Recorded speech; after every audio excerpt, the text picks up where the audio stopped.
নমস্কার, আগমনীর ক্লাসরুমে আপনাদের স্বাগত জানাই। আজকে ইংরেজির নববর্ষ, তাই আপনাদের জন্য হ্যাপি নিউ ইয়ার বা নববর্ষের শুভেচ্ছা রইল। আচ্ছা, এই নববর্ষে আমরা কি করি? আমরা প্রত্যেকেই কিছু না কিছু শপথ বা রেজলিউশন নিই, যে বিভিন্ন রকম, যে কেউ হয়তো সারা বছর খুব মানুষের জন্য কাজ করব, কেউ হয়তো নিজের এই ব্যাড হ্যাবিটটা ছেড়ে দেব, বা কেউ অর্থ সঞ্চয় করব, বা কেউ মিতব্যয়ী হব, এরকম নানা রকম, বা কেউ যাতে ভালো করে সুস্থ জীবনযাপন করতে পারি সেরকম কিছু চিন্তা ভাবনা করেন। অর্থাৎ অনেকে অনেক রকম রেজলিউশন নেন, খুব ভালো।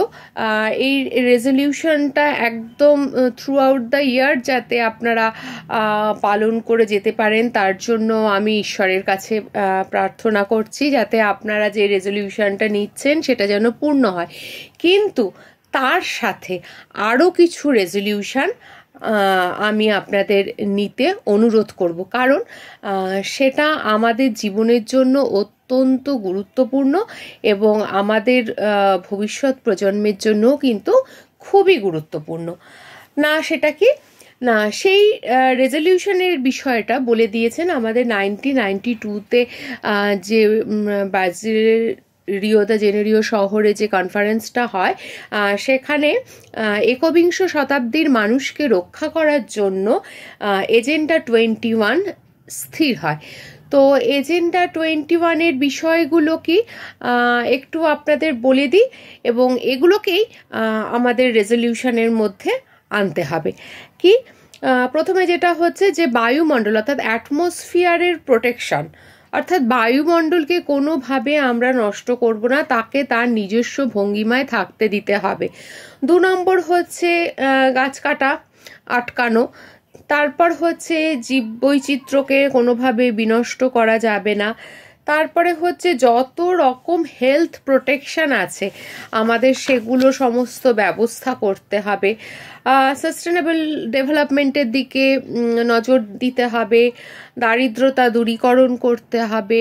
তারপরে যত রকম ডোমেস্টিক বা ইন্টারন্যাশনাল টার্গেটস আছে সেগুলোকে ফুলফিল করতে হবে, পপুলেশন কন্ট্রোল করতে হবে, বায়োটেকনোলজি এবং ম্যানেজমেন্ট বিষয়টার ইমপ্রুভমেন্ট করতে হবে। প্ল্যানিং ব্যাপারটা জীবনে আনা খুবই গুরুত্বপূর্ণ। তারপরে হচ্ছে যে খরা বা মরুকরণ, এই বিষয়গুলোকে যতটা সম্ভব আটকানোর চেষ্টা করতে হবে। তারপরে হিল ইকোলজিকে প্রোটেক্ট করতে হবে এবং তার যে ডেভেলপমেন্টাল ওয়ার্কগুলো সেটাও সাস্টেনেবল ডেভেলপমেন্টের মাধ্যমেই করতে হবে। এগ্রিকালচারকে অনেক উন্নত জায়গায় নিয়ে যেতে হবে এবং সেক্ষেত্রে যত বায়ো প্রোডাক্টের ইউজ করা যায় তত ভালো। তারপরে সি বা মেরিন রিসোর্সকে প্রোটেকশন দিতে হবে, ওয়াটার রিসোর্সের উন্নতি করতে হবে।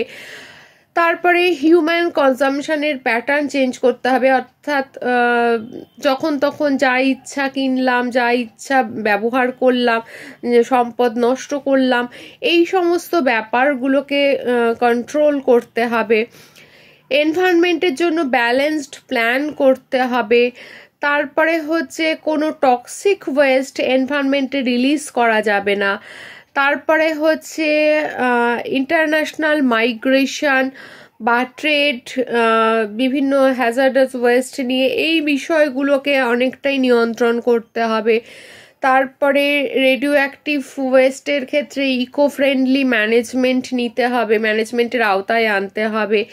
যে কোনো সলিড ওয়েস্টকে ইকো ফ্রেন্ডলি ম্যানেজমেন্টের আওতায় আনতে হবে। অর্থাৎ এই যে 21টা বিষয়কে কিন্তু আমাদের জীবনের একটা অংশ করে নিতে হবে। এই রেজলিউশনটা কিন্তু আজকের দিনে আমাদের অবশ্যই নিতে হবে। এইটা যদি আমরা অন্তত ছোট ছোট করে টার্গেট ফিক্স করে এগোই, মানে সারা জীবনের জন্য একসাথে বললে হয়তো আমরা অনেকেই ঘাবড়ে যাব বা কনফিডেন্স লুজ করব। অন্তত এক বছরের করে টার্গেট নিই, যে আমরা 25 সালে এই সমস্ত কাজগুলো দায়িত্বপূর্ণভাবে করব।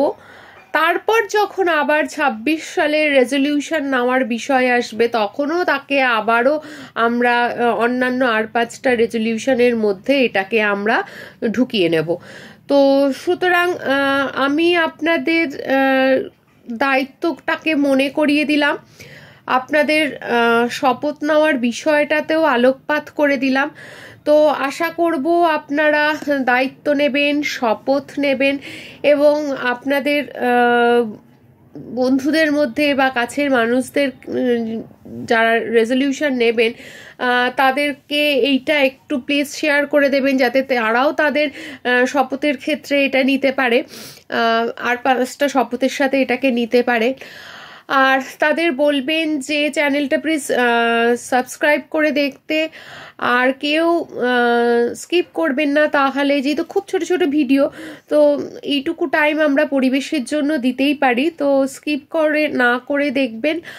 আর পাশে বেল আইকনটা প্রেস করে রাখবেন, যাতে আপনারা পরের ভিডিও এলেই জানতে পেরে যান। আর একটা কথা হচ্ছে যে আমি যে এই সপ্তাহে আপনাদের শান্তিনিকেতন বা বোলপুর যে ভাষাতেই বলুন তাকে একটু অন্যভাবে দেখালাম, সেটা আপনাদের কেমন লাগলো কমেন্ট বক্সে অবশ্যই লিখে জানাবেন। এবং এরকম বিভিন্ন জায়গা সম্বন্ধে আপনারা অন্যভাবে জানতে চান বা আপনাদের চেনা জায়গাগুলোকে অন্যভাবে দেখতে চান কিনা সেটাও অবশ্যই কমেন্ট বক্সে জানাবেন। তাহলে আমি আপনাদের আগ্রহটা জানতে পারলে সেটাকে পূরণ করার চেষ্টা করতে পারি।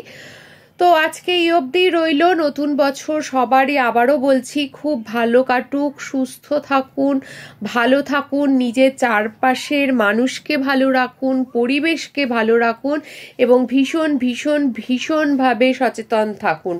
নমস্কার।